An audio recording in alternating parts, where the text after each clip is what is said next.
नया आने वाला जो बच्चा लोग है 9th में है, जो 10 सीबीएसई में आ रहा है, वो लोग के लिए पहले से बता दिया जा रहा है कि अगर आप स्टैंडर्ड लिया है तो बढ़िया से तैयारी अपने स्टार्ट कर दीजिए। आईसीएसई लेवल के हिसाब से आप लोग आर एस अग्रवाल को बुक को ही बने, एनसीईआरटी को कंप्लीट करने के बाद आर एस अग्रवाल का सब क्वेश्चन, या आर डी शर्मा है, आर डी शर्मा कुछ ज्यादा हार्ड हो जाएगा, आर एस अग्रवाल के क्वेश्चन के लेवल से चलिए और कंसेप्ट को पूरा बढ़िया से क्लियर कीजिए।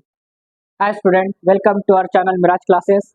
आप लोग का 10 क्लास का एग्जाम ओवर हो चुका है। अब कुछ बच्चे तो सदमा में है क्योंकि बहुत सारा बच्चे का मैथ्स खराब गया।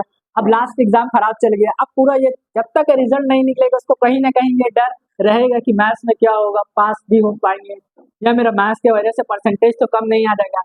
आखिरी एग्जाम लेकर, क्योंकि आईटी 18 तारीख को बहुत सारा बच्चे का है, बहुत सारा बच्चे का एग्जाम खत्म हो चुका है, लेकिन जो स्टैंडर्ड मैथ्स जो लिया है वो लोग अभी भी परेशान है कि अब क्या होगा क्या नहीं होगा। पूरा मतलब ये ऐसी टेंशन में पार होगा, अब कैसा रिजल्ट होगा, क्या परसेंटेज आ गया।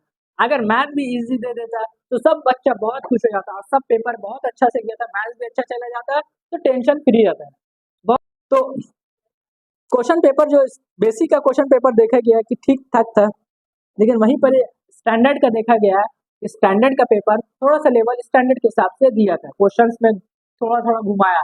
वो तो उतना घुमाएगा, सीबीएसई पहले ही बोल चुका है, क्योंकि बाटा ही इसलिए बेसिक और स्टैंडर्ड। अगर स्टैंडर्ड में स्टैंडर्ड लेवल क्वेश्चन पूछेगा तो फिर फायदा क्या होगा? आपको वही एनसीईआरटी उठा के सेम क्वेश्चन दे देगा, फिर क्या होगा? थोड़ा तो क्वेश्चन घुमाएगा। तो बहुत ज्यादा नहीं घुमाया, क्वेश्चन पेपर देखा गया, लेकिन बच्चे अगर अच्छा से करते तो आराम से वो भी निकाल लेते हैं। स्टैंडर्ड में देखा गया है कि आप लोगों का बहुत सारा क्वेश्चन पूछा गया, बहुत क्वेश्चन डायरेक्ट है और बहुत सारा क्वेश्चन में थोड़ा थोड़ा दिमाग लगाया गया।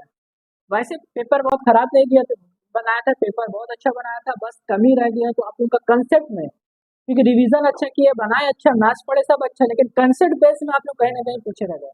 तो अपना कॉन्सेप्ट को क्लियर कीजिए हर चैप्टर का।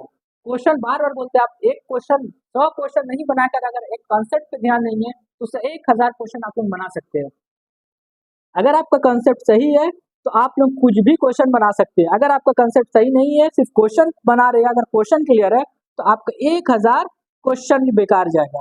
तो कंसेप्ट पे ज्यादा ध्यान देना है। चलिए अब देखते हैं क्वेश्चन में ऑब्जेक्टिव भी देखा गया। हम कुछ ऑब्जेक्टिव तो आसान था, लेकिन कुछ ऑब्जेक्टिव लेवल थोड़ा टफ था।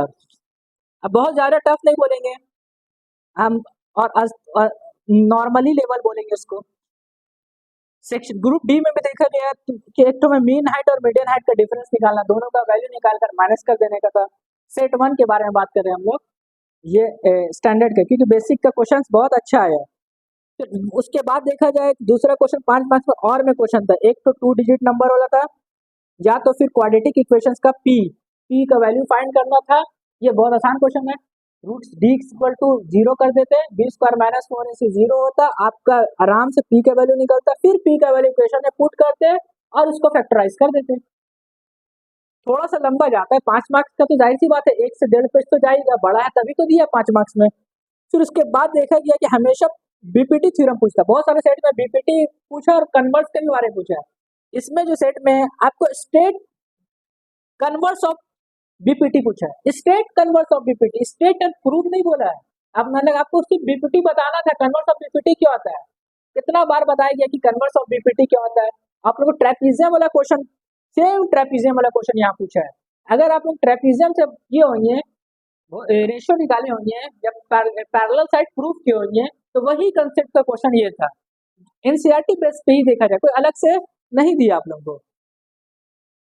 एप्लीकेशन बेस्ड क्वेश्चन भी बहुत आसान था, अगर अच्छा से पढ़ते तो बहुत आराम से आप लोग कर लेते। और उसके बाद सरफेस एरिया वॉल्यूम का भी क्वेश्चन बहुत ही ज्यादा हार्ड नहीं था, क्योंकि स्टैंडर्ड के कंसेप्ट के हिसाब से बहुत अच्छा क्वेश्चन था। थोड़ा सा आप लोग दिमाग कम लगाए, इसी की वजह से आप लोगों का एग्जाम खराब गया, लेकिन जाने वाला का ये भी एग्जाम बहुत अच्छा गया, बहुत अच्छा से किया। वहीं अगर हम लोग पॉलिनोमियल्स में देखेंगे, पॉलिनोमियल्स में पहले 0 फाइंड करने बोला, 0 का मतलब x का वैल्यू निकाला, तो आपके x का 2 वैल्यू आ गया। अब आगे क्या बोल रहे इसी में कि दोनों में से 1 लेस कर दीजिए, दोनों 0 में से जो 0 का वैल्यू आया, दोनों x का वैल्यू आया, दोनों में से माइनस कर देते, जो वैल्यू आता फिर से वो अल्फा बीटा हो जाता, फिर alpha plus beta, alpha minus beta करके फिर से क्वाड्रेटिक पॉलिनोमियल्स निकाल देते। तो क्वेश्चन को थोड़ा सा, अब सर्कल का तो पूरा एनसीईआरटी क्वेश्चन उठा के दे दिया आपको, ये तो बना लिएंगे आराम से। रूट 3 पूछा है, आसानी से बन गया होगा सेक्शन सी से। ट्रिग्नोमेट्री पूछा है, दोनों तरफ सॉल्व करके LHS RHS को इक्वल कर दिया गया। सेक्शन बी में a plus b a minus b वाला √3 2x एलिमिनेशन मेथड या सब्स्टिट्यूशन मेथड से x का वैल्यू निकाल सकते हैं। फिर इसका कोऑर्डिनेट वाला रेशियो दे दिया है। उसके बाद ट्राइंगल फेस कार्ड वाला क्वेश्चन, ये सब तो लेवल तो ठीक ही था क्वेश्चन का, लेकिन आप लोगों का कंसेप्ट कहीं ना कहीं कमी की वजह से आप लोगों का एग्जाम खराब किया, जिसके वजह से आप लोग तो अभी रिजल्ट में आप लोग को उसका परसेंटेज दिख जाएगा। तो अब जो हो चुका है उसका टेंशन नहीं लेना है, अब आगे के बारे में सोचना है।